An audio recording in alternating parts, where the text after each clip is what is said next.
Hey everybody, welcome to Swan's Japanese Horror Reviews episode 12.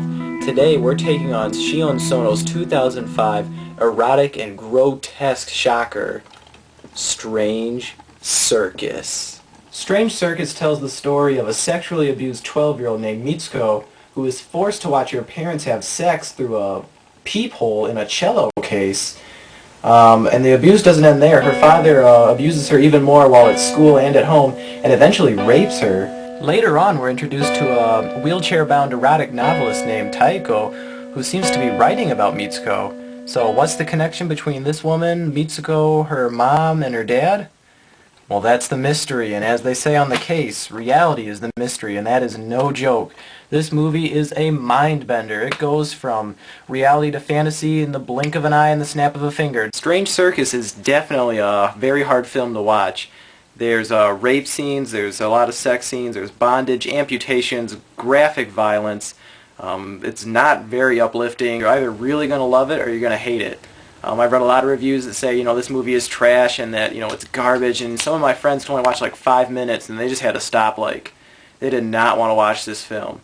But I think if you sit down with it, you'll find that the director of Suicide Club has come back with a movie that I think is even better than Suicide Club. It's tighter, more coherent, and definitely gets a point across that I think was somewhat lost in the bizarre and almost eclectic nature of Suicide Club. The plot is all about identity, and sexual identity for that matter. I think the plot and the themes of the movie come across much more clearer than what they did in Suicide Club. So I think this is Sono's better work of the two films that have been released here in the States anyways. I think the themes of the movie definitely do come across a lot better in this. It's harder to watch because what the themes entail, but I think if you stick around with it, you're going to find a movie that definitely plays with identity, plays with who people are, plays with how a family shapes you, how society shapes you and views you, and how you contribute back to that. So definitely there's merit to the film, even though there are some very cringe-worthy scenes. So if you're weary about, sexuality and violence, then this might not be the movie for you. Just being grotesque and erotic and having a nice story wouldn't be enough to really recommend this film, but thankfully all of the elements come together here. The acting is superb. Masumi Miyazaki, who played the lead role of the mother in this film, does an excellent job. She goes from being terrifying and abusive in one scene to being funny and almost charming in another scene. Yeah, definitely the characterization and the acting was superb in this film. The set design is wonderful. I mean, there are some scenes where the walls are bloody red and there's a TV with the father's eyes on it. Taiko, the novelist's room that she lives in, is really colorful. The circus scenes themselves, because we keep going back to this really strange circus of the title. Everyone's in these elaborate costumes. The set design's great. Definitely, I mean, it's a feast for the eyes, and though sometimes the feast becomes something you don't want to eat, it's definitely there.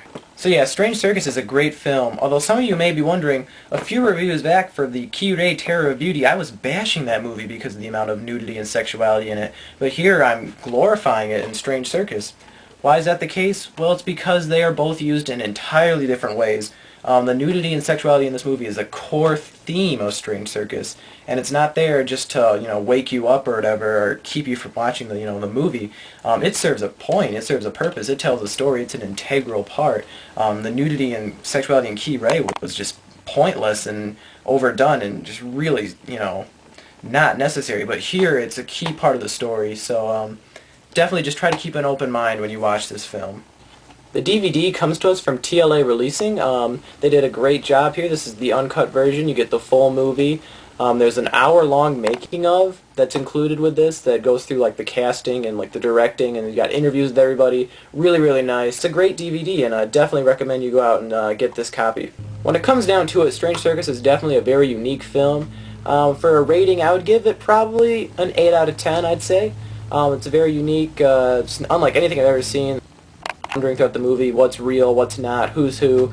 So it's a great mystery. The imagery is, very different. Sometimes very breathtaking, sometimes very appalling.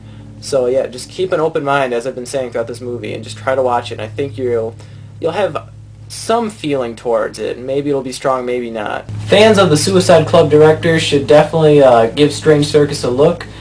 It's got some similar aspects to the Suicide Club, but overall deals with entirely different issues. If you're looking for some shocking cinema, this is your man. If you're looking for some insightful and thought-provoking cinema that's going to leave you, thinking, then definitely check this out. So yeah, brave film goers, please go give Strange Circus a try. And I'm Swan, and as always, see you next time.